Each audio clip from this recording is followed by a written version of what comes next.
Fala galera, sejam muito bem-vindos a mais um livecast, prazer muito grande estar aqui com vocês, novamente Henrique Gasperoni aqui na área, e hoje, novamente, cara, começando o episódio número 53 com Alex Leite. Tudo bem, Alex? Olha, cara, derrubando o microfone. Mas depois de 50 episódios eu vou derrubar o microfone aqui. 53. 53, Você então. já chegou ainda, mas você se acostuma. Acostuma.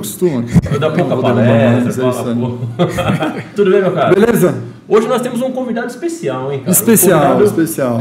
A gente está muito acostumado a lidar com o mercado corporativo, exatamente. Lidar com aquele negócio lá de empresa, o business, marketing, supply chain, logística. Hoje a gente trouxe um convidado que vai nos dar uma visão um pouco mais ampla, que eu tô... Mas tem uma veia empreendedora, né? Isso, aí que tá o negócio. Aí que tá, e é por isso que eu tô na expectativa desse nosso bate-papo. Patrick Santos, tudo bem, meu cara? Tudo bem, Henrique, tudo bem, Alex? Cara, bom, muito legal estar aqui com vocês hoje, participando de uma entrevista de um podcast, que na verdade é digamos assim, um veículo. Ele é um primo do rádio, da qual eu fiz carreira. Eu sou apaixonado por podcast, tenho meu podcast.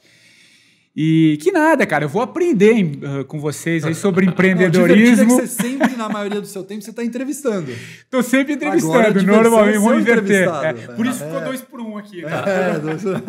Bom, eu queria começar fazendo uma pergunta. Primeiro, você trabalhou quanto tempo na Jovem Pan, cara? Cara, vamos lá. 24 anos, 3 meses e 17 dias. Nossa, 24 anos, isso dá 6 Copas do Mundo. A pergunta é como que você sabe do detalhe dos 7 dias? Essa é a minha primeira pergunta. Porque eu fiz uma... Como eu parei, né? Quando eu parei a minha vida, que acho que a gente vai falar em algum momento dela aqui, eu fui contar, né? Fui fazer olhar em perspectiva um pouquinho, então foi essa longa jornada, cara. Mas, claro, passando por muitas editorias, por muitos canais, mudando de departamento, trabalhando fora, enfim, foi uma longa jornada numa empresa, mas que eu considero uma vida, né, cara? 24 anos. É uma vida. O Alex, por exemplo, acho que não tem isso de idade. Só foram em cada perna, cara. Mas me conta uma coisa, você falou 2-1, e você ficou... Cara, eu lembro do programa 3 em 1. 3 em 1. Que, cara, foi um grande sucesso, um mega sucesso do Jovem Pan. Foi. Você participava do programa e tal. Como é que foi a experiência de participar numa editoria de jornalismo, onde é sempre muito sensível, tantos anos vivendo isso na prática? Pois é, a minha carreira toda foi no jornalismo, né? Eu sou, mesmo hoje, apesar de eu estar fora do dia a dia, minha carreira se faz como jornalista, escritor, hoje podcast também. Cara, eu participei da criação do 3 em 1, que na verdade era um programa político. Né? Ele veio... na verdade, primeiro foi no Pingos nos Is, que é um programa que a gente criou lá em 2013. Que é famosíssimo. Que a gente com o Reinaldo Azevedo, né? Por muitos anos. Então, eu, Reinaldo e a Mona Dorf, nós que desenvolvemos o projeto na época, quando eu estava começando a minha vida executiva lá na Jovem Pan, né? Porque até 2013, até o final de 2012, eu tinha uma trajetória de repórter especial, produtor. Em 2012, começo de 2013, eu assumo a gerência de jornalismo do grupo, né? Quando o Tutinha assume o grupo Jovem Pan como todo, quando o pai se afasta. E aí a gente começou a desenhar um novo modelo de fazer rádio, né? E que nasce... Eu tô voltando um pouquinho para a gente chegar no 3 em 1. Sim. Acho que fica até mais fácil para quem está nos acompanhando. Então a gente lançou ali, em 2013, eu, Reinaldo e a Mona, um programa que eu considero foi disruptivo na época. Porque era um jornalismo opinativo, né? Que não tinha, cara. Não existia. A gente... Cara, foi o maior sucesso do rádio, eu que fiz minha carreira no rádio. Tirando esses programas de esportes que desconstruíram, né, muitas coisas, não existia isso na política, né? Então foi uma confluência, mas a cara. Era diferente. Total. Tudo, né? E o Reinaldo tinha aquela verve, né? Ele tinha uma linha de raciocínio, tinha humor. Porque o que a gente pegou, cara? Para entender o contexto. O que acontecia em 2013? Manifestações, Brasil bombando, milhões de pessoas nas ruas. Um cansaço da esquerda tradicional, que ficou durante muito tempo. Os primeiros passos da Lava Jato. Então as pessoas estavam cansadas, cara, né? E não tinha ninguém que dava voz a isso, né? Você tem aquela linguagem fechada, né? De um cara que dá uma opinião no rádio, na televisão, um artigo de jornal, mas não tinha ninguém que trazia política para um campo podcast, por exemplo. Você trocar ideia. Pô, o que você acha, Henrique, Alex? Pô, vamos conversar. A gente começou a trazer isso de uma forma com humor, pegar esse gancho que os programas esportivos tinham na época, né? De trazer um pouco de humor, irreverência, ir contra a maré, né? Falar coisas que ninguém falava. Então, cara, foi assim fantástico. E acho que o Reinaldo se mostrou um grande comunicador na época, né? Ele já vinha da Veja, né? Ele já tinha uma linha política na Veja. Então, cara, foi considerado uma hecatombe assim no rádio. E, cara, a gente chegou a ter 160 mil ouvintes por minuto. Nossa. Isso para um rádio à tarde é ponto de TV. É ponto de TV. Então, uau. E veio muito legal, muito bem, cara, para chegar no 3 na tua pergunta, que eu tive que... Foi uma resposta ontológica, precisei buscar um pouco lá. E aí depois eu fiquei no programa 2 anos e meio. Eu já estava um pouco cansado, o programa foi tomando uma linha também, que o Reinaldo foi ficando mais com o microfone de fato, porque foi natural o processo e foi quando surgiu a ideia, então, da gente pensar num segundo programa, aproveitar o sucesso que vinha tendo, as opiniões, por um outro programa de política em que você pudesse ter 3 pessoas, né, trazendo suas visões de diversas áreas. E a gente criou o programa que eu apresentava, aí sim, eu fui apresentador 3 em 1, porque eu era o apresentador, com 3. Que era a Vera Magalhães, que hoje está no Roda Viva. O Carlos Andreasa, que é foi editor, hoje ele está acho que na CBN, se eu não me engano. E o Marcelo Madureira, que os mais antigos vão se lembrar do Caceta e Planeta. Isso. Que também tinha uma pegada política e tal. Então, cara, era um programa super divertido também, que a gente trazia pontos de vista diferentes, 2 no Rio, 1 em São Paulo. Então a gente começou a pegar imagem, YouTube crescendo muito também.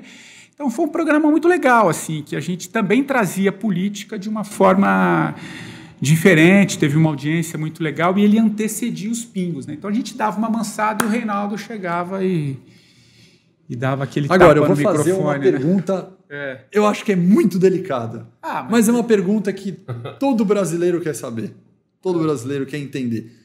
Eu vou dar uma liberdade para você falar, finge que você não está falando, ou verdadeiramente não fala da Jovem Pan, para não ancorar. O que todo brasileiro quer saber é o seguinte, existe uma pressão corporativa em cima da mídia para opinar para um lado político ou não? Uma pressão corporativa? Corporativa, do tipo, olha, essa emissora é aqui, essa emissora... Como que chega? Todo brasileiro tem essa dúvida, porque a gente... Claramente hoje, certo ou errado, os brasileiros taxam, né? Falam, essa emissora aqui é da direita, isso aqui é da esquerda, isso aqui é não sei o quê. Isso é comum, é popular, né? Sim. Acho que a grande curiosidade que os brasileiros têm, como é que isso chega no jornalista, o jornalista tem opinião própria, sabe? Como que é essa atmosfera... você enxerga hoje, depois de tantos anos de experiência nisso, sabe? Eu não sei se é uma pressão corporativa. Eu acho que existe uma... A gente vive um momento dual. Isso. Eu acho que é isso que é a questão. De você... Parece que você precisa ter um lado. É isso, né? aí. Você precisa ter um lado. Isso aí. E gozado que isso é um pouco fruto do próprio sistema que a gente criou lá atrás. E eu faço, digamos assim, uma meia-culpa... Né, da gente, num primeiro momento não era essa a intenção, mas depois a coisa foi ficando polarizada e isso, de alguma maneira, foi se estendendo para todas as áreas. E o modelo que a gente criou lá atrás, hoje ele é repetido por várias emissoras de rádio, de televisão, que é aquela coisa exato, de você colocar não só na rádio, PAN. Né, hoje em tudo. Um canal, um podcast, onde você põe 3 para, de repente, debater. O problema é que isso foi criando, né, uma certa relação de separar do outro. Isso, né? Isso. E te obriga a ter um lado. Né? Claro que tem veículos de comunicação que tem uma linha. Por exemplo, a PAN sempre teve uma linha, se você pegar a história do veículo, ela sempre teve uma linha mais conservadora. Isso é da casa, sempre foi. Sim, né? Ela sim. tem. A Folha sempre teve uma linha um pouco mais liberal para algumas questões na economia, o Estado um pouco mais progressista, o Estado mais conservador. Isso faz parte da história dos veículos, né? Isso de alguma maneira encampa, mas assim, eu asseguro até, eu fiquei na PAN como gestor, como diretor, como gerente de jornalismo até agosto de 2018, com a liberdade das pessoas que eu trouxe na época, que eu contratei na época para as montagens dos programas, de ter a liberdade de falar aquilo que bem entende. Se alguém se sente pressionado, isso é uma outra questão. Claro que tem... Você não tem... Aqui, na live. Vocês têm os seus interesses de alguma maneira que você tem que sempre conduzir. Lógico. Ter uma certa linha, claro. Mas isso não pode ser algo que impede uma relação harmônica com o ambiente. Exato. Né? Que eu acho que é o que não está acontecendo hoje. Né? A gente está vivendo um momento que parece que você precisa ter lado. E se às vezes você não tem lado, você não acha lado. Né? E é muito interessante, porque hoje, depois que eu deixei, né, já estou há 3 anos e meio. Eu estou há 3 anos e meio, tá? 3 anos e meio, quem vê parece que já foi quase uma eleição já, né? Eu saí 3 meses antes da eleição de 2018. Eu não ia ter força, né, psique para lidar com uma eleição. A eleição é foda, cara. Assim, não é... Eu imagino uma cobertura. E tudo que envolve, né? Tudo que envolve. Então, cara, eu já estava ali com meus 45 anos, eu falei, cara, não vai... Mas por que eu estou falando isso? Esses 3 anos e meio fora me trouxe um olhar, né, mais sistêmico da coisa. Isso, exato. Né? Hoje eu dou um zoom out. Um zoom out, que você fala, cara, não é aqui nem ali. A gente está hoje, não sei que dia que vai ao ar, mas hoje a gente está vendo aí uma guerra, o princípio de uma nova guerra. Cara, enquanto a gente ficar nessa questão de que você é certo, eu estou errado, você é o bonzinho, eu o mal... Cara, a gente não vai olhar para o fato em si, né? Eu gosto um pouco dessa palavra que eu tenho estudado muito, que é a ontologia, né? Onde nasce a origem de tudo isso. A gente não vai chegar a nenhum, cara. Porque enquanto eu estou apontando para você, tem 3 aqui para mim, né? Deixa eu me ver primeiro. Deixa eu me olhar primeiro, né? Antes de apontar, né? Porque tem uma...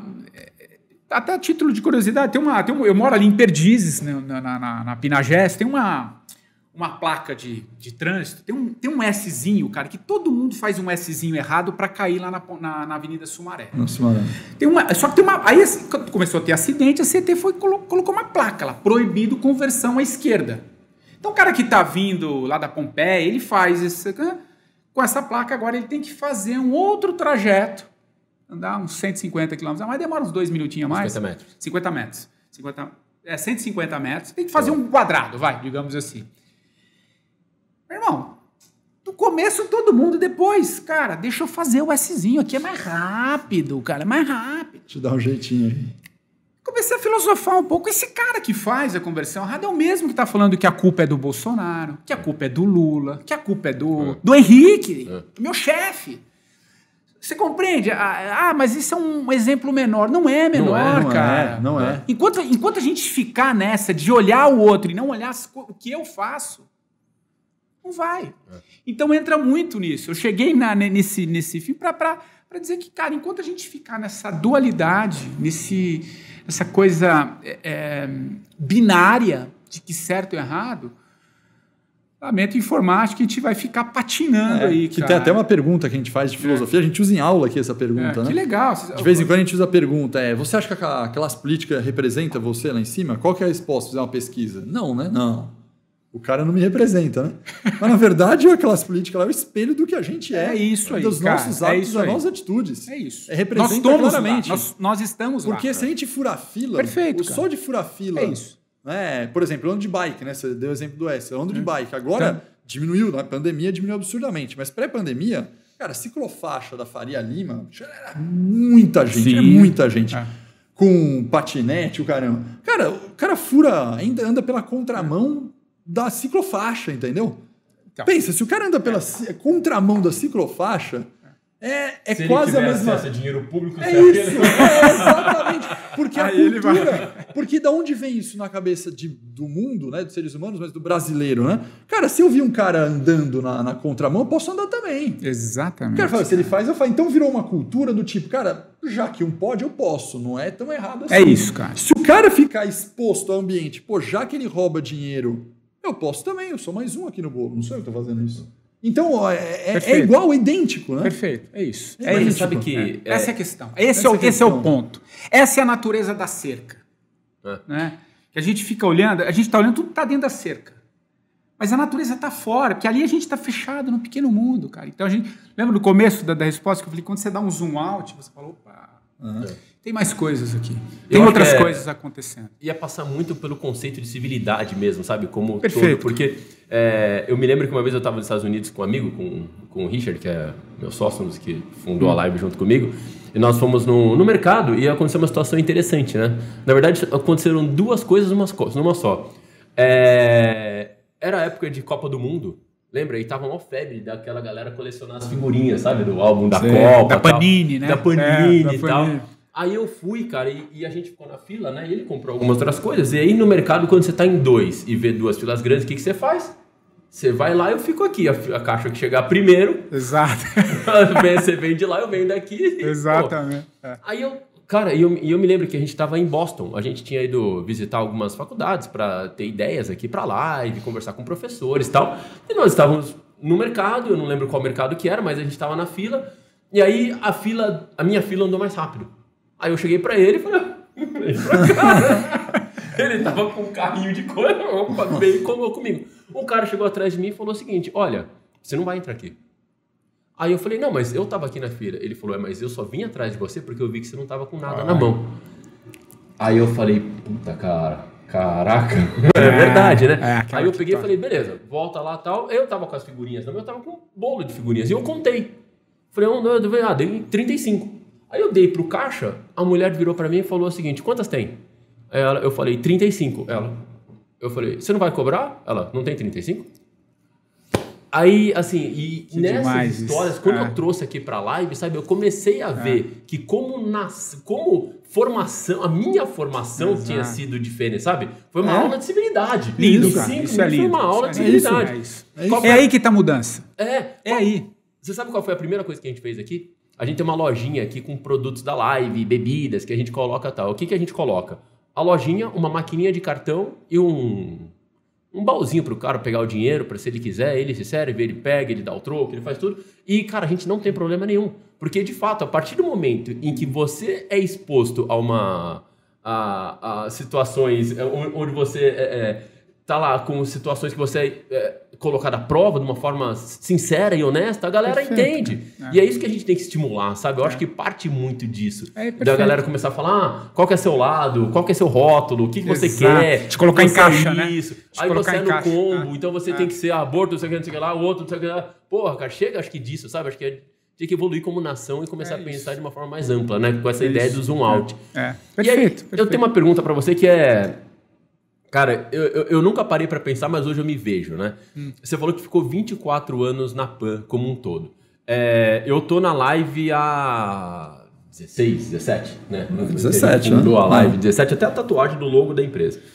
Mas eu me lembro que quando eu comecei meu negócio, né, a live, a gente visitava grandes empresas, eu visitava grandes diretores e tal. E uma coisa que eu sempre percebi, principalmente das grandes empresas, é que muitos desses diretores que eu ia lá visitar, eles mudavam, tinham uma característica muito forte, que parecia que não era mais o Patrick, sabe? Era o Patrick Jovem Pan, entendeu? Era o Jovem Pan, era o não sei o quê. Então era o Alex da Live e tal. E eu me vejo hoje quase como o Henrique da Live, sabe? Como é que foi pra você ficar 24 anos com esse sobrenome quase... Sabe, e depois você dá o zoom out e olha pra trás e fala, cara, eu não sou mais da Jovem Pan, sou do mundo. Cara, primeiro que é um desafio, né? É um desafio mesmo. Eu tinha uma ideia. Um pouco antes de sair, né? Um pouco antes de tirar esse sabático, na verdade, foi o que eu disse pra mim que eu precisava dar um tempo. Parar, repensar a minha vida. E eu me Qual foi a primeira coisa que você fez quando você deu um tempo? Cara, assistiu a sessão da tarde. Fui comer um PF ali no Caio Pir, que era um barzinho ali perto de casa. Fui ler um livro uma segunda-feira à tarde. Essas coisas. Tipo, essas coisas. Cara, quer saber de uma coisa? Nesse primeiro momento foi isso. Mas um pouco antes de sair, cara, eu li um livro, foi fundamental para mim. E eu até cito esse livro no meu livro, que é O Vida Sem Crachá, da Cláudia Jutzi. A Cláudia Jutzi foi uma executiva do Grupo Abril, trabalhou lá durante 23 anos, muito parecido, somos da mesma geração. Diferente de mim, ela foi demitida num processo de corte, de reestruturação da Abril, e ela escreveu esse livro que chama Vida Sem Crachá. E ela falava um pouco dessa questão de... Você tirar o sobrenome. Você tirar o sobrenome, né? Cara, desde e-mail, Desde do próprio crachá, da apresentação, porque... Imagina... A família te conhece assim, né? Sim. Meu Patrick Jovem Pan foi uma das coisas assim que até hoje, cara, muito menos, num grau menor, mas às vezes, principalmente por conta dos pingos nos is. Como eu falei, é um programa que teve muita audiência, e era um programa que o YouTube dava muita importância, então a gente tinha muita visibilidade, ia tomar café. Então eu fiquei muito com esse rótulo, né? Com esse carimbo, digamos assim. Cara, você tem que aos poucos... sentindo isso, mas não é uma coisa fácil porque você entende, cara, mais da metade da minha vida eu passei num lugar, cara. Então a forma como as pessoas vão te enxergar ali ainda é um pouco, o que você começa a fazer é trilhar um caminho próprio, que é um pouco o que eu faço hoje. Então quando eu vou em algum lugar, por exemplo, essa semana eu fui almoçar com a minha mulher ali no sábado à tarde, uma pessoa me adorei teu documentário. Ele é um documentário que ele foi feito na Panflix, mas eu não tenho uma identidade com a Pan, só uma parceria para distribuição de conteúdo. Você não vê uma ligação ali, eu não estou sendo associado àquele crachá, né? Então, o teu podcast, como é que você descobriu? Eu fiz uma pesquisa, uma enquete, falei, como é que você descobriu o 45 do primeiro trabalho? Eu vi a tua coluna na revista Vida Simples, que eu sou colunista da revista Vida Simples, que é uma revista do Grupo Abril. Então, aos poucos, você vai tirando, cara. Mas é natural, cara. Natural. E-mail, cara. Cara, é um processo, cara. Então, bom, é diferente que você tá aqui, né? Você criou o grupo, então... Aqui a gente tem escolas de negócio e cada escola de negócio tem 20 conselheiros. O que são esses conselheiros? A escola de negócio, por exemplo, uma só de supply e compras, uma da área comercial de marketing, uma tributária... E a gente tem 20 conselheiros. Quem são esses conselheiros? São diretores de grandes empresas. Então, são diretores de RH, são diretores de supply chain, são diretores de marketing, diretores não sei o quê. E, obviamente, num grupo de 20, sempre tem alguém que está saindo da empresa, ou porque saiu, ou porque teve demissão, e fica um período de transição, né? Sim. A primeira coisa que eu faço com esses conselheiros, a gente marca de almoçar, tal. Por quê? Porque a gente já pega esse momento do conselheiro e fala, vamos ajudar, né? Você está num grupo aqui de networking, que um ajuda o outro, vê o que você quer fazer. Então, normalmente, o cara saiu da empresa, eu marco almoço com ele para ver que a gente no network pode ajudar. A primeira coisa que eu falo é, olha, se você quiser vir aqui fisicamente, fazer reunião daqui, usar e-mail, você me avisa. É livre, você tem direito a usar isso. Por quê? Porque essa na hora que a pessoa sai, né? Ela perde o sobrenome, ela não sabe nem como ela vai conversar com alguém. Ela não tem escritório. Ela fala, vai receber o cara em casa, né? Cara, se eu tiver que fazer, eu falo, você vem pra cá, faz reunião daqui. Trabalho daqui. Aí os caras, obrigado, Alex, tal. Eles gostam, né, de dar essa ajuda. Tem gente que vem aqui, faz uma aula, faz uma reunião, tal. Porque você perde, né, cara? O negócio você tá acostumado, cara. Exato. Não, é um carimbo mesmo. É quase uma tatuagem mesmo que você faz. E aí você ficou esse tempo, e aí você, quando saiu de lá em 2018, a sua ideia, logo de cara, veio a ideia do podcast? Cara, na verdade, eu não tinha a menor ideia, bicho, que eu ia fazer. A única coisa que eu sabia... Era o PF e o livro. Não, nem o livro, que as pessoas... Muito função do livro. Que você parou também para escrever o livro, você já estava querendo ser palestrante. Porque a gente cria, porque a gente já cria, né? O cara saiu, ele já tem uma coisa. Não, cara, eu sou muito honesto. Tanto que a gente estava falando sobre um pouco essa questão filosófica de fundo, né? De verdade, ser verdadeiro com todas as coisas. Isso já estava batendo muito para mim. Quando eu saí, cara, eu tive muito próximo de um burnout. Se você pegar ali...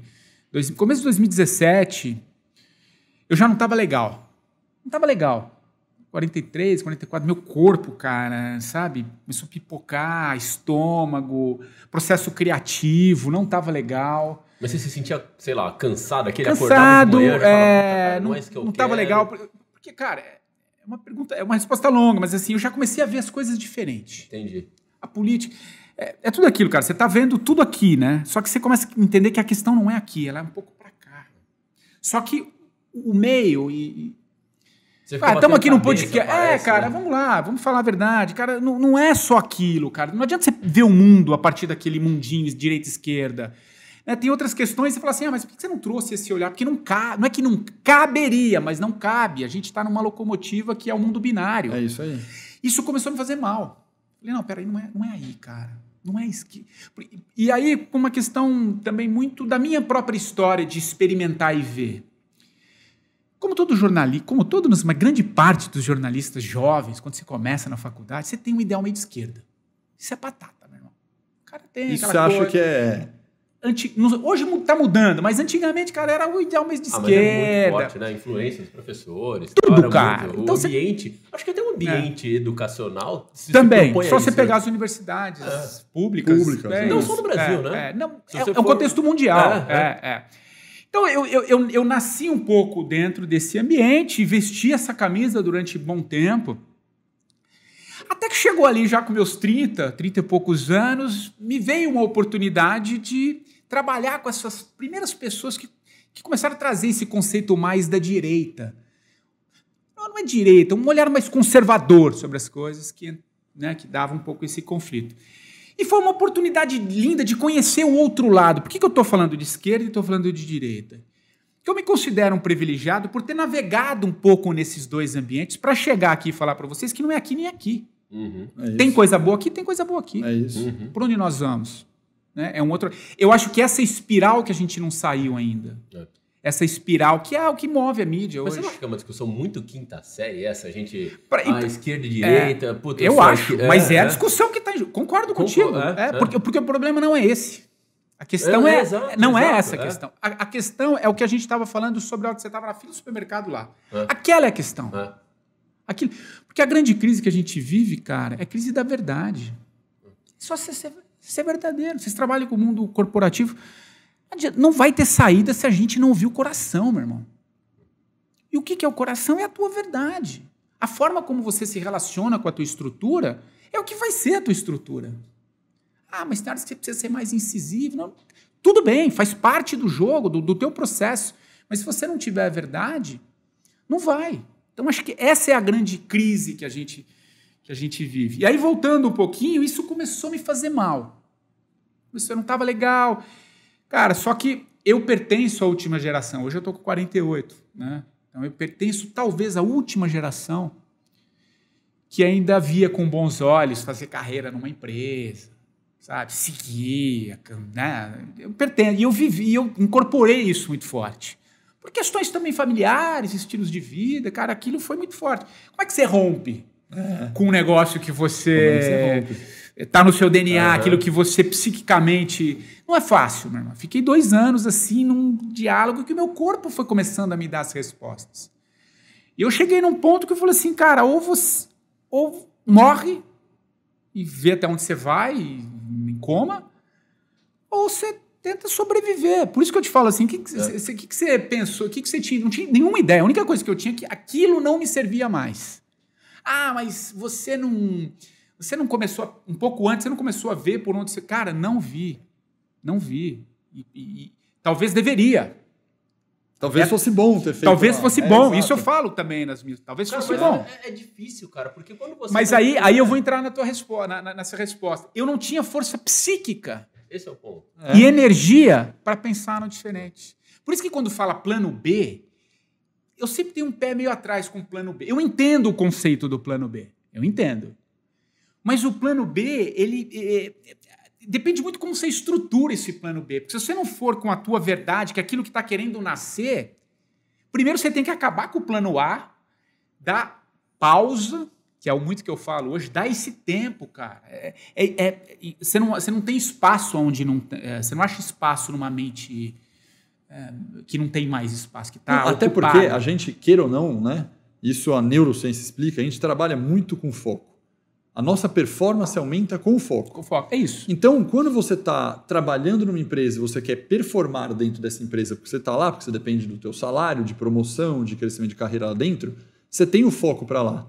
É difícil enxergar alguma coisa fora, porque o teu cérebro ele foca lá e gasta a maioria das energias. Quando que a gente percebe isso de uma maneira bem sutil? Cara, vou tomar banho, às vezes vou dormir, eu sonho com uma coisa da empresa. Ou tô no banho e falo, caramba, lembrei, puta, amanhã eu vou fazer não sei o quê. Cara, isso mostra o quê? Que eu tô conectado o tempo todo com esse propósito aqui. É difícil você conseguir fazer 4 propósitos ao mesmo tempo, porque você tem que se libertar, só se eles tiverem o mesmo peso. É isso. E a partir do momento que você tem um foco só, como é que você cria outras coisas? Tanto que no estudo de empreendedorismo, que é super interessante, a gente que não fundou vários negócios que se tornam interessantes, Você fala, como é que o cara criou? Pensa em qualquer coisa. Você fala, o cara criou o iFood. Você fala, cara, o cara foi brilhante, criou o iFood. O cara criou a Tesla, o cara criou qualquer coisa que você pense em empreender. O Waze. Você fala, cara, esse cara é brilhante. Como o cara tem a ideia de criar o Waze? Cara, certamente alguma coisa na vida dele tangenciou isso em algum momento. Não é do nada. E você não acha, Alex? Não é do nada. O cara, ele vive aquele problema, percebeu o gap, porque ele sentiu aquele problema, viu? Ninguém fala, cara, vou empreender, agora vou pesquisar que negócio eu abro. É raríssimo. É raríssimo. Você vive aquilo, é igual você. É isso. Por que você não abriu um restaurante, maneira de dizer? É isso. Você abriu alguma coisa que você pegou. Eu acho que é o típico exemplo que o Patrick está dando de MVP. Porque quando você sai de negócio, você já ouviu falar do conceito de MVP, mínimo produto viável. Sim. Que é, você saiu do negócio e fala o seguinte, o que eu vou fazer? Não tenho a mínima ideia. Eu me lembro quando a gente estava falando, vamos fazer alguma coisa na live, a gente queria fazer alguma coisa, mas a gente sabia o que queria fazer, não tinha a mínima ideia. É isso. Eu acho que a gente sabia que ia ter no MBA, ia ter um podcast. Não tinha a mínima ideia. É o processo, né? É o processo para estar envolvido no negócio. Porque semanalmente você se preocupa em tentar evoluir, em tentar criar alguma coisa que você acha legal, em algo que você se encontre, algo que você se divirta fazendo. Que é algo que vem de dentro, né? Algo que tem mais... Por isso que se fala... É que hoje se banalizou muito o tal do propósito. Mas o propósito, na verdade, é um encontro com algo que é seu. Que é natural, é da sua natureza humana. Que todos nós temos. Não sou eu, não é você. Então, voltando, acho que fechamos a conexão. De você falar, puxa, você não tinha como pensar em o que você ia fazer. Primeira coisa é tira o foco do burnout, do seu estresse, do seu momento de vida não produtivo. E zera esse momento e aí você vai experimentar coisas novas para abrir caminho que vem pela frente. Exatamente. Você vai abrir esse espaço, que é uma coisa que eu conto. Abrir o espaço. Eu conto isso no documentário. No documentário que eu fiz, uma das passagens é um pouco esse criar espaço. Criar esse espaço. Né? Coisa que me ajudava muito. Eu sempre gostei muito de caminhar, cara. Você tá falando de bike, eu adoro bike. Mas o negócio é caminhar. Sou meio Forrest Gump, assim. Eu gosto de... Puta, eu adoro, cara. Eu tenho cachorro, eu pego minha cachorro... Nada melhor engrena a minha cabeça do que a caminhada. É como se é um momento sozinho? Que cara, eu moro em Perdizes sozinho. Mas você tem cachorro, alguma coisa pra pegar? Não tenho cachorro. Você foi cara, às vezes um fone, às vezes nem um fone, mas às vezes um fone. Cara, e vou. 1 hora. Na fase final do meu burnout, agora que eu só não apitei, cara, porque eu moro em Perdizes, só para quem, não sei se a audiência deve ser do Brasil, mas enfim, Perdizes é um bairro 4,5 km da Paulista. Com subida e descida. Com subidas e descidas, exato. Só que eu moro na ponta de Perdizes, ali perto da antiga MTV, ali na Real e tal. Então, dali, eu ia a pé para Paulista, trabalhar. 7 horas da manhã eu já estava na pilha por conta do Jornal da Manhã. Cara, eu acordava às 5 horas, metia uma mochilinha legal, um tênis confortável e ia caminhar. Era o que me ajudava a aguentar o dia, né? Então, esse processo de caminhar também é um processo de esvaziamento, né? Então, isso me ajudou muito. Tanto que eu conto também no livro e no documentário, porque sem isso, cara, não vai. A gente não é super-homem. A gente não consegue, cara. Se a gente não abrir espaço, esses momentos que surgem, né? O que vem seguir, surge. É isso que é o mais legal. É o tal do passo de fé, né? Porque a coisa que eu mais ouvi assim, cara, você é maluco. Você tá pirou, cara. Você tá no hierarquicamente, eu era o número 2 do grupo. Né? Dentro do meu departamento, eu era o número 1. Como assim, cara?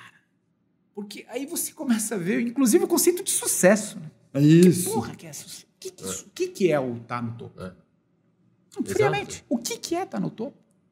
Exato. Será que você está acima dos outros ou está fazendo o que você gosta, da forma que você gosta? Isso. Ou te colocaram, ou você está vivendo o sonho do cara. Isso. Com as pessoas que você gosta. É isso. Vivendo a forma, a tua verdade. O que você faz efetivamente tem verdade.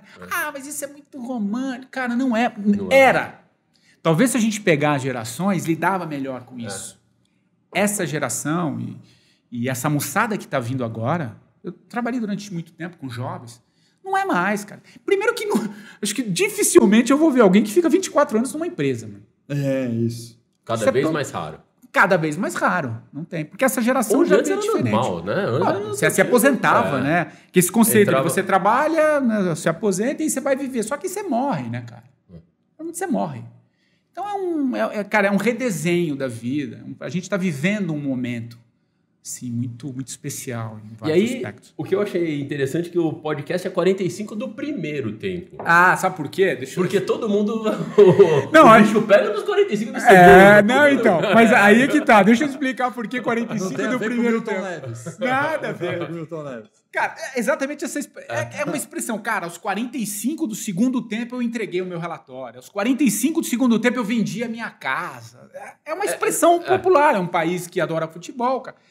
Eu falei, cara, eu tava... o nome do podcast é o nome do livro, né? Eu estendo o livro pro podcast. Eu tava indo numa manhã pro yoga, cara, e eu já tava escrevendo o livro, mas ainda não tinha ideia do nome. E me veio assim um insight. Eu falei, cara, você tá com 45 anos na época. Eu tava com 45 anos. Tava no intervalo. 45 do primeiro tempo. Porque é aquele momento que você desce pro vestiário, a pausa, o intervalo. O treinador gosta do intervalo porque, cara, no intervalo que ele, moçada, esse primeiro tempo foi ou a gente acertou aqui, errou aqui, tá perdendo, vamos virar o jogo. Se tá ganhando, a gente vai ter que adotar outra estratégia. Então é aquele momento que você desce pro vestiário para jogar um segundo tempo. Então, a ideia do conceito do 45 do primeiro tempo é nesse sentido, aquele sentido da pausa. Aquele momento que você desce pro vestiário para ver que bola você vai jogar. Logo se conclui matematicamente a piadinha que você vai ter expectativa de vida de 90 anos. Se tudo correr. E de repente pode ter prorrogação, né? Pode ter pênalti, vai saber. Pode ir para prorrogação, vai estender além dos 90 anos. Exato. E a ideia, então, do livro e depois do podcast surgiu no podcast de você entrevistar pessoas. Conta um pouco qual que é a ideia do podcast. A gente, pessoal, quem quiser seguir... Tá aqui na descrição o link para vocês acompanharem lá. Deixa um comentário lá do que vocês acharam, que eu vi que tem, cara, público bem São 145 entrevistas já. Legal. 145 Semanal? Episódios. Semanal. Toda sexta-feira eu sumo um episódio. Cara, a ideia do podcast, ele vem, como eu disse, na esteira do livro, né? O livro eu conto... O livro se chama 45 do primeiro tempo, ele se divide em duas partes. A primeira, eu conto como é que foi a minha pausa. Por que eu parei? Todo esse processo que eu falei aqui para vocês, eu conto ali. E a segunda, o que eu aprendi um pouquinho, o que eu vi nesse intervalo. Aí eu resolvi estender, o livro vendeu bem, foi para a segunda edição, enfim. Falei, cara, Tava começando essa força do podcast. Falei, cara, eu trabalhei com rádio a minha vida inteira. Cara, vamos trazer pessoas para contarem suas histórias de mudança de vida. O conceito começa aí. Então, comecei a trazer pessoas que mudaram de vida, ou histórias de superação, histórias de mudança, de transição de carreira. Tal. Que não é uma coisa fácil. Não é. Porque é impressionante. Eu acompanhando algumas pessoas que eu venho, sabe, que fazem parte do meu networking, que trabalham comigo há tanto tempo, é impressionante como a galera fica na mesma área, né? Fica. E tá lá, sei lá, eu trabalho na área de techs ali, né? Tô no retorno. Difícil a pessoa dar essa guinada na carreira, né? Principalmente essa geração que eu tava falando, que é um pouco a minha geração mesmo. A nossa, né? Vocês estão com que idade? Eu tenho 42. 43. Então, estamos juntos. Sou um pouquinho mais velho, mas somos da mesma geração, exatamente. Então, a gente tem um pouco essa dificuldade de mudar, mas eu queria trazer exatamente para isso. Para contar algumas histórias de mudança, né? Por quê, né? E veio legal, só que aí veio uma pandemia, né, cara? Aí veio a pandemia e eu tive que mudar um pouquinho, comecei a trazer pessoas para refletirem comigo. Então, hoje é um podcast de autoconhecimento. Basicamente, ele é um podcast de autoconhecimento. Mas ele traz alguns assuntos, como a gente estava falando antes aqui, né, Alex? Cara, tem lá alguém falando de xamanismo, ufologia, fotografia, arqueologia, esporte. Mas eu trago essas pessoas de diversas áreas para contarem as suas histórias, mas com a lente do autoconhecimento. É isso. Por quê? Filosofia, você pega lá, sou muito fã de uma filósofa, não sei se muitos conhecem aqui, a Lúcia Helena Galvão, de Nova Acrópole. Então, eu trago essas pessoas para contarem suas histórias e principalmente os seus olhares sobre tudo isso que a gente está vivendo. Então, ele é um podcast basicamente de autoconhecimento, espiritualidade, transformação de vida, que já está com 2 anos e meio. É uma coisa curiosa, né? Jornalista, né? Ator, mesmo eu, digamos assim, como educador, né? Professor, palestrante, às vezes a gente interpreta muito um papel, né? A gente vai fazer um roteiro, a gente tem que entrevistar o entrevistado aqui e a gente acaba criando um roteiro como ator. Você já parou para filosofar em cima daquilo que você aplica na sua vida, das pessoas que você entrevista? As pessoas que você entrevista mudaram sua vida de alguma maneira? Total, cara. Aí você falou, isso é muito legal essa pergunta, porque eu costumo dizer o seguinte, eu faço o podcast para mim. São as minhas perguntas. Isso é muito doido, né? Isso é doido, cara. São as minhas perguntas. Então você meio que faz caso pensado. Talvez no oposto contrário da maioria, que faz para o programa. O mainstream, né? A não mídia. Ruim, funciona super bem, mas você faz para o programa perfeito. E não para você, né? Eu tenho total independência no que eu faço. Eu tenho uma parceria com a PAN, do cast, mas assim, ninguém vai falar, você não vai falar sobre... Não tem essa. É uma parceria de total autonomia. Por que é legal? Porque são as minhas perguntas, cara, e aí acho que você tocou num ponto que eu venho filosofando muito em cima disso, que eu estou no processo de escrever meu segundo livro, que ele passa necessariamente por todas essas entrevistas. Porque, cara, te abre uma percepção sobre as coisas, né? Então, quando você vai estudar sobre ufologia, por exemplo, que é uma coisa que sempre... Cara, você começa a ver, cara... Tem um cara maluco que... Mas tem alguma verdade, mas não tem espaço. Você não vai ver isso, no mainstream, cara. Você vai ver no YouTube. Cara, eu entrevistei, olha que legal. Eu até me arrepio aqui, porque essas coisas que me tocam hoje, né? Eu entrevistei semana passada uma menina, ela chama Carol Capel. Cara, essa menina tem 33 anos. Pra mim é um avatar. Essa menina tem 2,5 milhões. Vou repetir. 2,5 milhões de seguidores no YouTube. Aí você vai falar assim, não, mas então deve ser um monarca da vida, blá, blá, blá. Cara, não é. Essa menina fez uma transição de carreira, morou nos Estados Unidos, veio do mundo corporativo, apitou, mas ela sempre gostou dessas coisas meio sobrenaturais. Por questão familiar, morou na Itália um tempo, tinha umas coisas, uns fenômenos meio malucos. Ela falou, cara, vou postar aqui. E hoje ela tem esse canal e ela entrevista ufólogos, médicos de um olhar mais integral. Ela pega os casos marcantes da história, aquela coisa que não está bem resolvida, que a mídia tradicional chama de teoria da conspiração. Tem um monte de merda, claro. Mas tem coisa que não cara. Só que ela tem a linguagem do YouTube. Ela é engraçada, ela é sarcástica. Ela é sarcástica.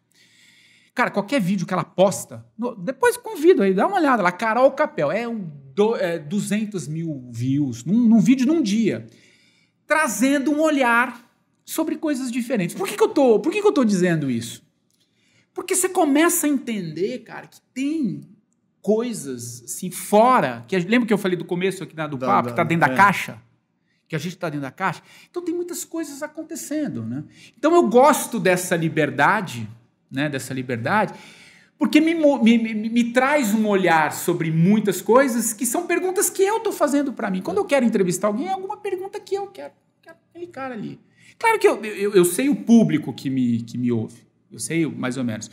Mas assim, eu não abro mão de ter essa liberdade. E isso está construindo o meu segundo livro, chegando a finalizar aqui a resposta, está vindo no meu segundo livro, que é um pouco esse caldeirão de novos olhares, né? Desse zoom out.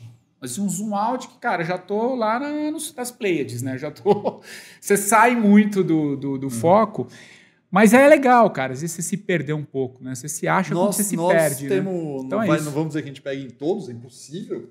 Mas a gente tem muito disso, né, cara? É curioso, a gente acaba... A gente chega lá e fala, cara, precisa anotar um negócio que foi, cara, ele falou 2 coisas no podcast que a gente não tá fazendo ainda. A gente pega muito insight com os nossos entrevistados. É muito legal. Para nós, é demais. Porque é sobre vocês, cara. Isso. E você sabe que é o mais doido? Eu tava conversando... Isso aí, o cara falou, tem razão, a gente não tá fazendo ainda, hein, cara? É muito louco, que a gente termina o bate-papo aqui e várias vezes eu chego na minha mesa ali, sento, pego um papelzinho e vou marcando a minutagem do que a gente falou, porque eu adorei o insight. Então, aí eu marco a frase, marco o que falou, aí eu uso numa apresentação, eu falo, olha, estava conversando e tal. E é muito louco, porque é quase que um coaching de 1 hora, né? É isso. Mas sabe o que é legal? De uma forma harmônica, natural. Não é um negócio que você... Por isso que o conceito para mim de network... Vamos fazer um papo aqui? Não, a gente tá trocando ideia. Então, isso que é um outro conceito que tem que... Não sei, como eu falei, eu tô um pouco fora, mas existe sempre aquele conceito do network. Não, o café da manhã do network. Cara, pode até funcionar, mas é aquela coisa que você vai enxotando para tentar achar uma harmonia... não flui tanto, cara. Tem que ser uma coisa um pouco mais natural. Sabe aquela coisa... Sabe a tal da sincronicidade? A gente não tá... Você vai dando corda, eu vou falando, cara. A gente não tá aqui à toa. Eu não passei aqui à toa. Vocês não entraram na minha vida à toa de alguma forma. Sim. Eu acredito um pouco nessas teias que a gente vai costurando, que é esse o caminho. Essa é a política. Essa é a mudança que a gente quer ver no mundo. Seja a mudança que você quer ver no mundo. Né? Você sabe que é muito doido? Porque quando a gente começou, ou quando a gente fala de live hoje, da nossa ideia, o propósito da live, né? A gente tem uma coisa muito doida. Primeiro que eu e o Alex, a gente tem estilos muito diferentes até de infância, né? Porque o Alex sempre foi um cara muito... Cara, você nunca tirou nota vermelha, né, Vitor? Não, sempre foi mais estudioso. O Alex, esse dia a gente tava conversando e ele falou, cara, você sabe o que a maior zoeira que eu fazia na escola, na minha infância? Escuta essa, João. Ele falou que ele amarrava um dinheirinho e ficava puxando? Ficava puxando. Aí ele falou, nossa, era muito... Aí eu comecei a olhar. Falei, cara, eu quase fui expulso de umas 3 ou 4 escolas, destruía. Era o pior. Uma vez explodiu uma bomba relógio, né? Que você deixava ele saía do banheiro, né? Ele fechou a escola uma semana. Não, o Henrique chegou ao ponto de viajar no Hotel Fazenda e soltar os bichos do zoológico. Então eu era um demônio. Você foi um libertário. E aí é muito doido, que quando eu me vi... Aí eu olho e falo, nossa. Quando eu me vi trabalhando em educação, sabe, eu falei, gente, eu tô promovendo tudo aquilo que eu nunca quis. Porque eu tô colocando uma pessoa falando pros outros. E aí foi muito doido, que junto com o Richard, junto com o Alex, junto com isso, a gente falou, cara... o Alex falou, eu tenho o propósito de mudar as vidas das pessoas através da educação. Eu falei, eu também. Mas eu falei, a gente podia pensar como é que a gente consegue convergir o nosso propósito de uma forma bacana. Que é fazer com que a educação seja uma coisa divertida, gostosa, uma experiência. Então, o nosso sonho, o que a gente quer como propósito é que acabe as aulas de um MBA ou um curso ou qualquer evento que a gente está fazendo, as pessoas virem para mim, puta, acabou. Putz, que pena. Cara, exatamente. Você inverte a lógica. Inverte a lógica. Cara, você sabe que teve um aluno que chegou pra mim e fala, pô, sabe, eu fui demitido, tô com um problema em casa, tô com problema nas minhas contas e eu não vejo a hora de ter o MBA porque é onde eu descanso. Puta, eu deitava a cabeça no travesseiro feliz, porque eu falei, cara, meu propósito é esse. É esse. Porque a minha vida inteira era não vejo a hora de acabar essa bosta dessa aula. E eu tô fazendo ao contrário. Então... E quando a gente traz a ideia de um podcast, da gente poder entrevistar pessoas para ouvir um bate-papo e a gente direciona para as conversas que a gente gosta, trazendo insights e ideias que nos provoca a levar para os nossos alunos depois esse conteúdo, por isso que quando você me perguntou como é que você trabalha com podcast e tal, eu falei, cara, isso em aula, a gente... reflete diretamente depois no que a gente traz dentro dos nossos alunos como um todo. É o nosso tesão, sabe? É o nosso gol de plata. E é natural, né? É natural. Acho que agora, esse é o que é o grande lance. Esse natural podcast é curioso, né? Porque a gente, às vezes, chama convidados no podcast que fizeram um painel com a gente no evento, por exemplo, alguma coisa, né? E aí é curioso, porque o nosso convidado muitas vezes está esperando o roteiro, né? Lógico, a gente estuda, né? A gente estuda você com o perfil, o que você fez, tal. A gente estuda, cria um roteiro. Fala, tem o nosso roteiro aqui, mas a gente mal a gente não, você não pode... Porque a dinâmica... a dinâmica ganha. Na prática, você não pode... Mas Isa, eu amo você, tá? Loucura, tá? O roteiro é importante. Você vai em branco, você tá perdido, não tem conexão. Exato. Mas as pessoas perguntam, vários convidados perguntam pra gente, mas me passa a sequência, em qual ordem das perguntas que eu vou fazer. Eu falo, eu não sei, cara. Não tem, cara. Não, como você não sabe? Eu falei, eu vou conversar de carreira. É legal você ter uma ideia só básica, né? Tópicos, eu gosto muito... Você também vai nessa ou não? Total. Eu gosto muito do Luciano, um dos precursores de podcast no Brasil, um grande amigo meu, que é o Luciano Pires, do Café Brasil. E ele tem um dos podcasts dele que é o Leadercast. Tem o Cafezinho Brasil e o Leadercast. Cara, o Leadercast, papo de 3 horas. Eu dei uma entrevista pra ele 3 horas, cara. Cara, ele tem uma ideia de quem eu sou, do que eu fiz, mas, cara, entra num fluxo. Entra num fluxo. Cara, e aí você fala, cara, mas você tá louco. Quem que vai ouvir 3 horas? Cara, se a pessoa sentiu que ela pegou a cadeira e tá aqui na conversa, ela vai falar, cara, acabou essa? Por que acabou, cara? Exato. Eu sei porque tem entrevista que eu faço de 1h15, 1h20. Cara, tem gente... Aí eu pego lá a métrica, cara, as pessoas ficam. Porque o papo é natural, não tem esse pergunta e resposta. Eu nem trato o meu podcast de entrevista, é conversa. Vamos conversar, cara, vamos trocar ideia. Acho que esse é o princípio, porque tem sentido, né? É natural, você não inverte a lógica. Você falou de educação, eu fiz uma entrevista muito legal com o Daniel Castanho. Daniel Castanho, o dono da Anima, que é um grupo educacional. E ele é um caminho, né? Porque tá começando, cara. Acho que o papel de vocês é um pouco isso também, né? De desconstruir esse formato que a gente aprendeu. Total. Sentado numa lousa ali, um falando e outro ouvindo e achando, não. E cara, aquele formato onde o melhor era aquele que decorava tudo e não aquele que sabe aplicar e tudo mais, né? Exato. E ele traz esse olhar, né? Dentro da Anima, eles estão criando essa dinâmica de você ter aula com um cara que está na Itália, uma construção aqui, vamos aprender engenharia, mas vamos lá no prédio, sabe? É desconstruir isso, tornar o ambiente de aprendizado gostoso, né, cara? Não é aquela coisa das 7 às... que a gente pegou, né? Nossa geração... Só pegamos isso. Agora, tem que ter ali um equilíbrio de saber onde as coisas estão pegando ou não, né? Mas eu sou muito fã desse modelo que está vindo, cara. Eu tenho um olhar muito me apaixona ver, por exemplo, não conhecia, confesso que eu não conhecia, vivo o meu mundo. Só de ter pessoas que comandam um grupo com esse tipo de olhar, cara, essa é a verdadeira, essa é a política, é aí que está o negócio, não é lá em Brasília, entende? Porque aqui muda. Quem sai dessa escola vai criar uma massa crítica que pode fazer a mudança daqui para frente. Não é. E esse é o nosso propósito, sabe? E quando a gente pega muito, eu costumo falar que a nossa ideia enquanto live é estar meio passo à frente das empresas. Porque tem escolas, instituições, tal, que cara, eu quero discutir como é que vai ser o futuro, se vai ser elétrico, se vai ser carvão, se vai ser... beleza, sabe? Mas isso eu acho que uma hora vai chegar e a gente vai ter que passar por essa discussão. E quando a gente chegar lá, vai chegar a hora da live entrar também. Mas o que eu quero tentar trazer é meio passo à frente. Então, hoje, da forma que a gente está conversando aqui, se você for numa reunião em Teams, Google, tal, hoje ainda não é assim, é aquela coisa lá do chefe, abre a câmera ou não abre e tal. Ainda não estamos no metaverso. Não. Mas o que eu acredito que de fato é que esse tipo de conversa vai ser a relação entre as empresas no futuro próximo. Mas não tem a dúvida. Daqui meio passo. Então o que eu tento trazer sempre na live é, cara, vamos estar meio passo à frente das empresas. E aí é o nosso papel de pegar os diretores, os caras que estão encabeçando as grandes empresas, que de fato representam a sociedade. Lógico que as pequenas empresas são 80% da massa dos trabalhadores brasileiros, mas as grandes empresas têm um papel social muito forte aqui. Sim. E aí a gente, com esse pessoal, conseguindo dessa direção de, poxa, vamos olhar meio passo à frente, para onde a gente está, o que a gente precisa, sabe? Como é que eu faço com que o cara que estuda aqui com a gente esteja à frente dos outros colaboradores da empresa e ele possa ser promovido e ele possa guiar o processo de transformação digital das empresas para que a gente possa ter um país mais competitivo, melhor, mais preparado, sabe? Eu acho que esse é o nosso grande... Sabe, é por isso que a gente acorda isso que move, de manhã, né? É isso que move. É o propósito. E quando você forma essas pessoas, que é a hora que você consegue fazer uma mudança maior. É aqui, cara. Vamos degrau. Não vamos...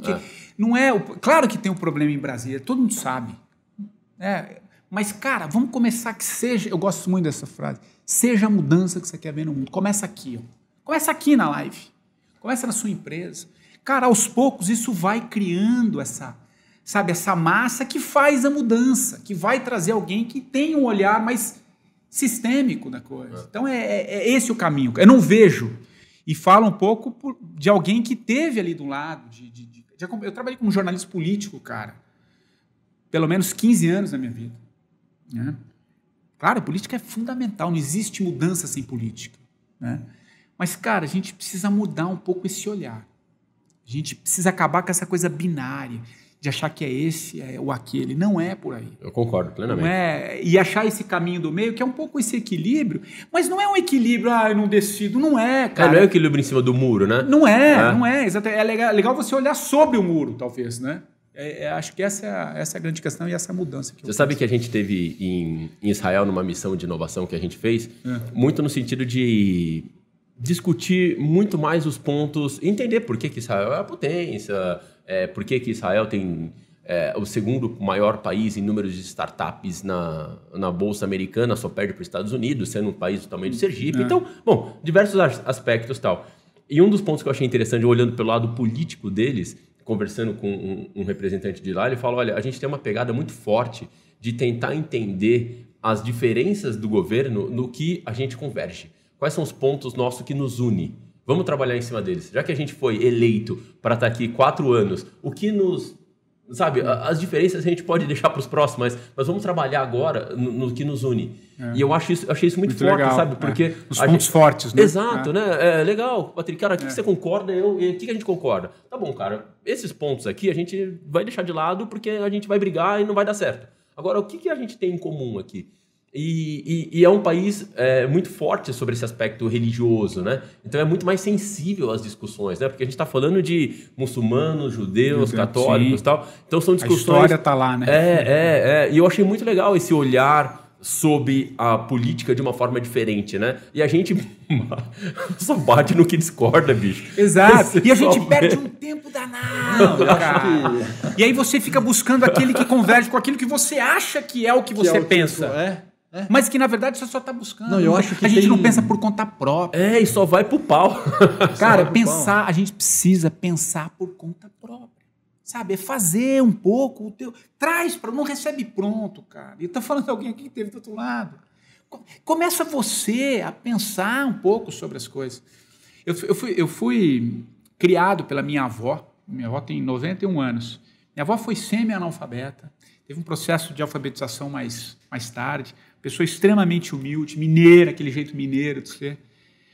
Mas minha avó sempre pensou, todas as decisões ao longo da vida dela, ela pensava por ela. Quando pegava ela lavando louça ali, ela lavando louça ali na cozinha, quietinha, ouvindo uma coisinha assim, eu falei, ela tá matutando. Matutar. O que é matutar? É pensar, cara. Pensar. A gente não pensa, cara. Tudo bem, rede social, é tudo fácil, você rola o dedo ali, que é isso aqui, é isso. Você nem sabe o que você está fazendo. Você não esmiuça, você não dá o zoom out para olhar e fica reverberando. Porque quando você pensa por conta própria, você se torna responsável pelas coisas. Né? E acho que esse é o grande... E você sabe que tão ruim ou pior do que deixar de pensar por conta própria são as pessoas que torcem contra, né? Para referendar aquilo que você viu. E se dá feliz por isso, cara. Se dá feliz para torcer contra. Tem muita gente que fala isso, eu já ouvi de jornalista, Alexandre Garcia, já ouvi de um monte de gente, mas tem uma frase que eu acho um conceito que eu acho super interessante, né? Ele fala, cara, torcer contra é a maior idiotice que tem. E vamos dar um exemplo bem básico. O exemplo básico é você está no avião, mas não foi você que escolheu o piloto. Você queria o piloto 2 e ganhou o piloto 1. A pergunta é, você torce para o avião cair? Exato, Com você nele? Uma boa analogia. E a analogia é, cara, quem é o cara que fala, tomara que caia. Você tá nele, tomara que caia o avião. Porque você quer que... Porque o piloto não foi o que você escolheu. Cara, a gente faz isso com uma naturalidade tremenda no Brasil, né? Total, cara. De torcer contra o cara que você tá sentado na cadeira, cara. Cara, mas você sabe que eu tenho uma pegada de... um negócio desse. Posso mudar um pouco de assunto aqui para trazer para outro ponto? Mas tem um ponto, cara, que assim, eu não me formei na faculdade, abandonei 6 meses antes, mas eu fui programador por muito tempo. O Alex foi dev, ele se formou em análise de sistemas. Você se formou? Não, eu sou velho, é PD, processamento de dados. Não era análise de sistemas, mas eu me lembro que faltando 6 meses eu já trabalhava numa agência e tal, e fazia código lá, programava. E uma das coisas que eu mais aprendi e comecei a gostar no fato de ser dev é que toda hora eu fazia uma ação que hoje de verdade eu me preocupo em fazer, e quando eu faço até hoje eu me sinto muito bem, que é ir lá no computador e ficar arquivo novo. E quando eu comecei a trabalhar como empresário, reunindo pessoas de marketing, vendas, TI, RH, advogado e contador, e aquele diabo todo, e põe todo mundo na sala e vamos discutir. E quando eu converso com jornalistas, cara, eu vejo esse aspecto e eu tenho uma inveja de jornalistas que vocês conseguem fazer isso com uma naturalidade. E eu tenho um tesão incrível de eu falar, caralho, mano, os caras toda hora conseguem, eu converso com jornalistas, porra, toda hora vocês vão lá, arquivo novo, abre uma página em branco e coloca alguma coisa ali. Abre uma página em branco e coloca a sua ideia, coloca seu raciocínio. E você sabe que eu me preocupo, o Alex sabe como eu gosto disso, né? Porque eu gosto de ir lá porque eu falo, cara, eu fiz uma apresentação, eu fiz sei lá, uma matriz que estava com uma ideia na minha cabeça e tal. E desenvolveu. E desenvolvi, porque quando você cria um arquivo novo, é um pedacinho seu que você está deixando ali. Exato. Você parou para pensar que o jornalista faz isso pra cacete, cara? Total. E cara, e as outras profissões nem tanto? Não sei se todas, mas a comunicação em si, né, que o jornalista que comunica, aquele que vai trazer a notícia, ele tem exatamente esse viés de buscar, né, cara? De você abrir uma página em branco mesmo e ir buscando, né, esse olhar. Tanto que eu acho que a natureza do jornalista é o repórter, né, cara? O que é o repórter? E eu falo no meu livro, eu gastei muita sola de sapato indo atrás da notícia mesmo. Todo dia de manhã que você vai para um episódio em si, você está abrindo uma página nova, um arquivo novo. Você está vendo a história, você está construindo a história. Então isso é riquíssimo, cara. Acho que esse papel do jornalismo, um cara que faz comunicação, né? Porque eu acho que a gente também está num processo de sair um pouco daquela fórmula fechada que a gente tinha de fazer, né? Hoje um youtuber, ele, de alguma maneira, ele é um comunicador, sim, né? Mas o que a gente nunca pode perder de abrir esse arquivo novo é aquilo que você vai buscar lá. Aquilo que você vai na essência, que você gastou sola de sapato, que você pesquisou e você traz isso e você constrói uma história, né? Ou através da fala, ou através do texto, ou através... Então, acho que... Bom, eu sou suspeito porque eu apesar de não estar no dia a dia, cara, meu DNA é jornalismo. Cara, mas eu adoro, sabe por quê? Porque eu vejo que muita gente hoje no dia a dia, as tarefas das pessoas, você abre um sistema, tá tudo lá já. Aí você arrasta daqui para lá, falou com o cara, arrasta daqui para cá, coloca daqui, pega uma planilha, preenche a planilha, vê os dados, coloca tal, não sei o quê, mas não teve nenhum arquivo novo. Você só preencheu o que já estava pronto, o forecasting, sei lá, o pipeline ou não sei o quê, os nomes que surgem, mas as coisas simplesmente estão lá e você simplesmente alimentou, sabe? E eu adoro arquivo novo, sabe? E me incomoda quando eu chego, sabe, no final da tarde, lá, antes de ir pra casa, caraca, nenhum arquivo novo, sabe? Aí eu abro meu Trello lá, falo, cara, qual das minhas tarefas eu vou criar agora, só pra ter um arquivo novo do dia, estimula, sabe? Né? É sensacional. É muito louco isso, sabe? E trabalhando com jornalistas eu aprendi muito isso, sabe? Porque eu via que criar um novo... O processo de criação, muitas vezes, ele machuca, né? Sim. Porque você abre lá e fala, vou criar o quê? Eu tenho porra pra criar, bicho. Né? E aí você se forçar ali, e depois quando você vê aquele seu trabalho concluído, eu, pelo menos, sinto uma realização muito grande, né? Quando você vê que a terminativa deu certo. Porque, e acho que esse é um DNA muito legal do jornalista, né? Do repórter, do quem traz a notícia, é você a própria... Porque a notícia, isso é importante a gente falar, ela tem uma construção de quem faz. Existem os fatos. Tá? O carro bateu ali, atropelou a moto. Claro, existe o fato. Mas ali tem toda uma interpretação. Por isso que eu sou um apaixonado e sou pós-graduado em jornalismo literário. Você fala assim, porra, jornalismo literário? Onde esse cara achou pós-graduado? Nem tem mais, era na BJL, antiga BJL, Academia Brasileira de Jornalismo Literário. Eu gosto muito do conceito, porque esse sim abre um arquivo novo, mas é um arquivo que você humaniza a história. Sobre qualquer aspecto. Então você pega. Então teve ali vamos usar o exemplo do carro. O carro bateu, atropelou um motoqueiro na esquina da Faria Lima com a JK. Então tem o fato concreto. Qual que é o fato? O carro passa no sinal vermelho, bate na moto, tal. Esse é o fato concreto. O jornalismo literário, ele vai dar um zoom out. Ele vai humanizar um pouco a história. Vai falar, de repente, o Henrique saiu da live um pouco antes, ele tinha discutido com o Alex um pouco antes, ele busca humanizar a história para os fatos em si, né? E isso, cara, é uma forma, a Piauí, por exemplo, que é uma revista, a New Yorker, acho que talvez o grande núcleo é a New York, são matérias mais longas sobre fatos analíticos em que você dá esse zoom out ou vai para a questão ontológica das coisas para mostrar o fato em si. Cara, por que eu tô... aula é genial. Por que eu tô falando isso? E por que eu tô falando isso? Porque você passa a ver as coisas por uma outra... Não existe o fato em si, o acidente, mas não é só aquilo. E aí você humaniza. Esse é o conceito. Só que, por que eu falei assim, ninguém faz, quem é louco de fazer pós-graduação em jornalismo literário? Porque a gente vive hoje, o cara quer, é notícia e tal, você não tem mais isso... Não é que não deveria ter. Você tem alguns sites, alguns portais, porque as pessoas não têm mais paciência de você ler uma notícia ou ouvir um podcast.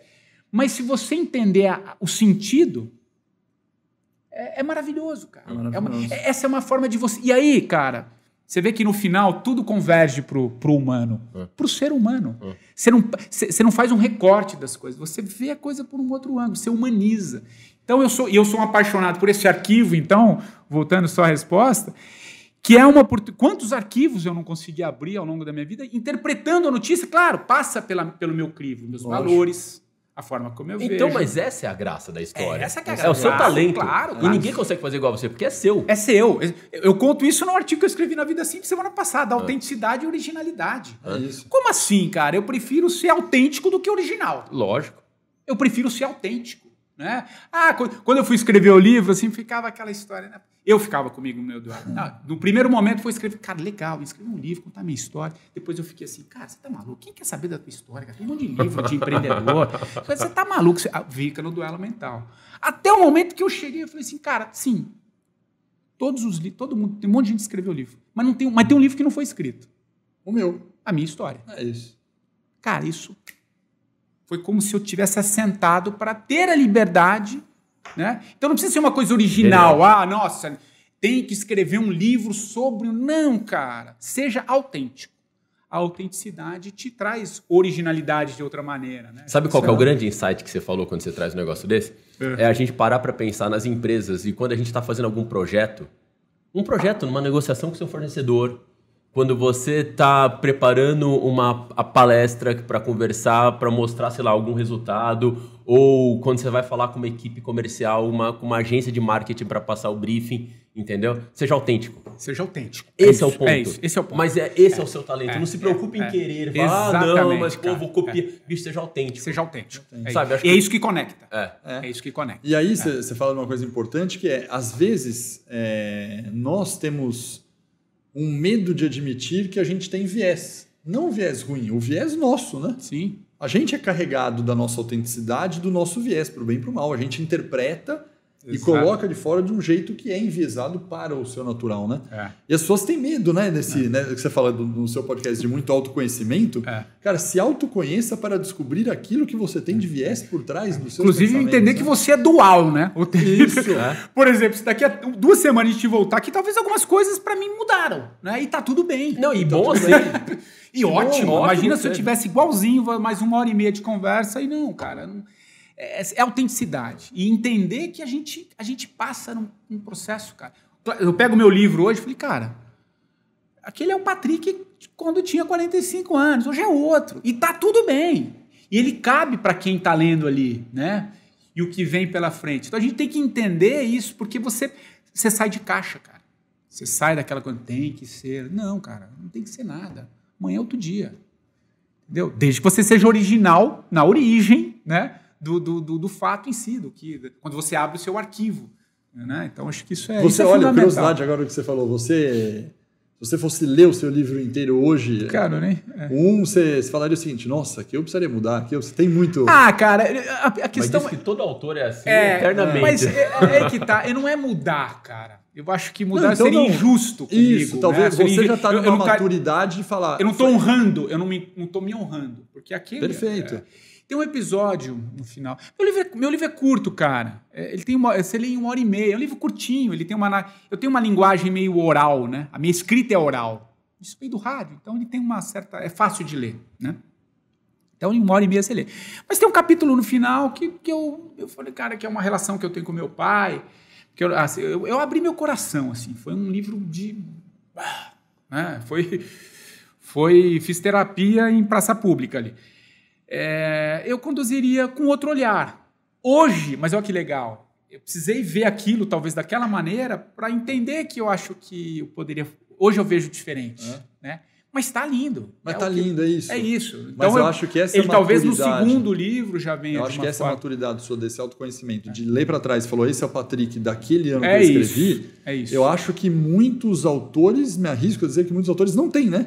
Eles olham com uma certa criticidade e falam, poxa, aqui eu errei, puxa, eu teria que ter feito diferente. Talvez esses que são mais engessados, com o próprio personagem que cria, né? Porque o livro, acho que está mudando, inclusive, o mundo literário, né, cara? Hoje a gente ainda tem um pouco aquela coisa do romancista, do ficcionista, aquele escritor Mas para business total, né? Cara, business quando também, eu puxo né? assim, nós olhamos para nós para trás e fala, cara, olha a decisão que eu tomei, que droga, cara. Mas faz parte. Como que eu tomei aquela decisão? Faz parte. Mas era o meu melhor para aquela época, né? Mas, Patrick, quem quiser comprar o livro e quiser ter acesso, como é que faz? Tá em todos os lugares. Amazon, Cultura, na Amazon. O lançamento eu fiz tá em todos os lugares. E o documentário, onde está disponível? O documentário, ele está agora no YouTube. Ele foi feito na Panflix, né, numa parceria que a gente fez. A Panflix é a plataforma de streaming da Jovem Pan, que agora disponibilizamos no YouTube. Então, basta você digitar lá, pausa, o intervalo do mundo, e você já tem acesso ao livro. E o livro, quem quiser autografado, aí entra no meu Instagram lá, o Patrick Santos. Legal. Oficial. Eu trouxe um presente para você aqui, João, porque eu vi que a gente está de live aqui, ó,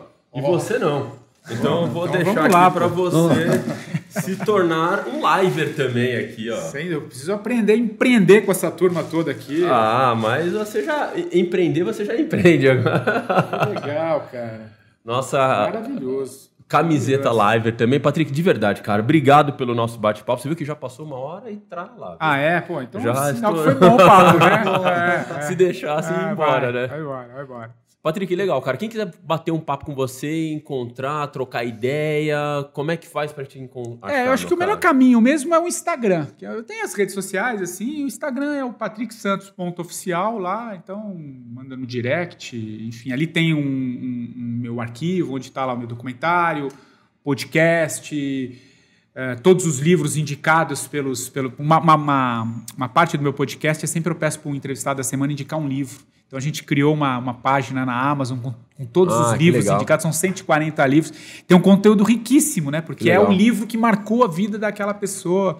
A gente criou essa playlist, tem lá as colunas da Vida Simples. Enfim, cara, então, é o melhor caminho. Só porque você faz isso, você vai ter a honra de fazer o que você faz com seus convidados. Qual é o livro que você indica, Patrick? Cara, olha isso. Puxa vida. E eu falo para todos assim, é uma sacanagem, eu vou pedir um, né?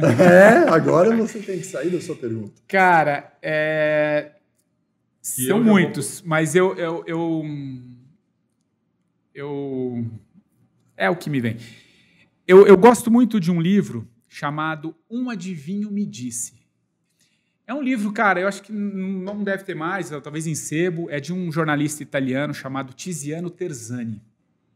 Tiziano Terzani foi o primeiro jornalista do Ocidente a ser um correspondente no Oriente. Então ele cobriu guerra do Vietnã, toda a mudança econômica, essa ocidentalização. Esse aqui. Esse livro, cara, então ele conta. E aí, por que um adivinho me disse? Sem dar grandes spoilers. Em um determinado momento da vida das coberturas, ele é um jornalista internacional, correspondente, tinha que estar para lá, para cá. Chegou certa vez um adivinho e falou para ele assim, não ande de avião em 1993. Cara, isso ele tinha falado uns anos antes, ele tinha recebido essa notícia. E eis que chega o ano. Ele fala, o que eu faço? Eu acredito no adivinho? Como é que eu faço com a minha carreira? Pô, eu preciso viajar, cobrir o correspondente. Não tinha home, né? Não tinha, era outra, 1993. O que ele faz? Ele resolve acatar e não vai. E ele redesenha a vida dele. Aí, durante um ano, ele viaja. Ônibus, de bicicleta, de navio, qualquer coisa, menos alguma coisa menos avião. E aí ele narra essa viagem que ele faz pelo Oriente, contando essa ocidentalização do Ocidente, perdendo valores culturais, históricos. Cara, e ele é formado em jornalismo literário, por isso que eu sempre indico, e ele narra de uma maneira deliciosa, e toda cidade que ele vai conversar com um adivinho. E aí ele traz essa relação do adivinho com a vida dele. É uma delícia o livro, e é muito gostoso, além de você entender o que é a China hoje. De uma forma... você olha diferente, você vai para uma outra estrada para enxergar o que é a China. Então esse livro marcou minha história, e ele muda, no final ele se torna um adepto do budismo, uma história linda, linda, linda. Então, um adivinho me disse, até para falar do livro eu falo pra cacete. Assim que é bom. Olha o que eu acabei de fazer aqui, então, ó. Comprou, tá comprado. Eu estava procurando nesse momento sugestões de leitura. Que legal. Então, é um livro gostoso, que você vai se divertir, não tem nada de negócio, mas é gostoso ali, a forma como ele como ele se comunica. Eu tava procurando uma dica de leitura bacana. Vai de boa. E vai sair tudo disso que a gente tá vivendo. É muito legal. De verdade, meu cara. Obrigado pelo bate-papo. Voou. Adorei. Vamos lá. Logo. Quem sabe a gente marca o segundo tempo aí. Como é que é? Quem sabe a gente não vai depois na prorrogação. Vai saber. Valeu, galera. Obrigado. Gente. Nem pedimos pra seguir nas redes, nada, né? Mas seguem lá, galera. Tamo junto. Valeu. Tchau, tchau.